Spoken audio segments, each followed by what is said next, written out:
বন্ধুরা, আশা করি আপনারা সবাই ভীষণ ভালো আছেন। আজকে আমাদের রেসিপি রসগোল্লার পায়েস। সেই জন্য আমি বেশ কিছু রসগোল্লা নিয়ে নিয়েছি।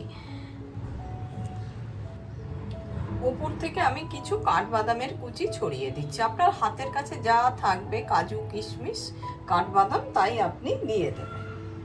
হাফ লিটার দুধ আমি গরম করতে বসিয়ে দিচ্ছি, আর গ্যাসের ফ্লেমটা মিডিয়ামে রাখবো। গ্যাসের ফ্লেমটা কিন্তু মিডিয়ামে রেখে আমরা দুধটা জাল দেব। মাঝে মাঝে একটু নেড়ে দেবো, তা না হলে সর জমতে থাকবে। এদিকে দুধে আমাদের 3টে বলদ এসে গিয়েছে। এবার আমি ওই রসগোল্লাগুলো দুধেতে দিয়ে দেবো।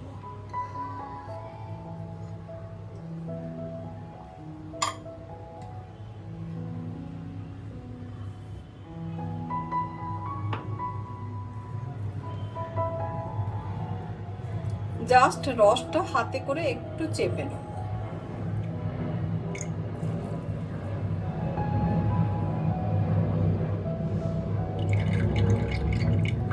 এইভাবে চেপে ধরবেন, দেখবেন সমস্ত রস বেরিয়ে যাবে।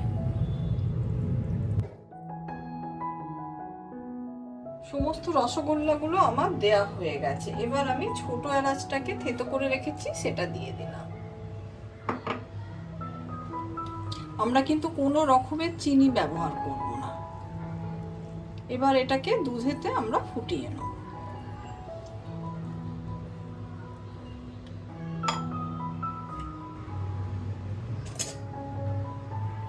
পিঞ্চ অফ সল্ট দিয়ে দিচ্ছি, যেটা মিষ্টির স্বাদটাকে আরো বাড়িয়ে তুলবে। রসগোল্লা সহ দুধটাকে ভালো করে ফোটাতে হবে। হালকা হাতে একটু নাড়াচাড়া করে দেবে। রসগোল্লাগুলোকে কিন্তু ধিমে আঁচে ফোটাতে হবে, খুব যেন হাই ফ্লেমে না ফোটানো হয়।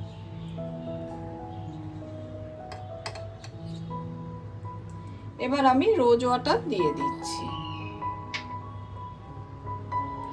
রসগোল্লার পায়েসের এই রেসিপিটা আপনাদের যদি ভালো লেগে থাকে তাহলে লাইক, শেয়ার, কমেন্ট আর সাবস্ক্রাইব করতে ভুলবেন না আমার চ্যানেলটা। এটা কিন্তু কেনা রসগোল্লাতেই আমার মা বরাবর করতেন, খেতে ভীষণ ভালো লাগে। রসগোল্লাগুলো খুব ভালোভাবে ফুটে গেছে। রসগোল্লার পায়েস আমার হয়ে গেছে। আপনি যদি মনে করেন এতে কিন্তু একটু জাফরানও দিতে পারেন। মা যেহেতু দিত না, তাই আজ আমি আর দিচ্ছি না।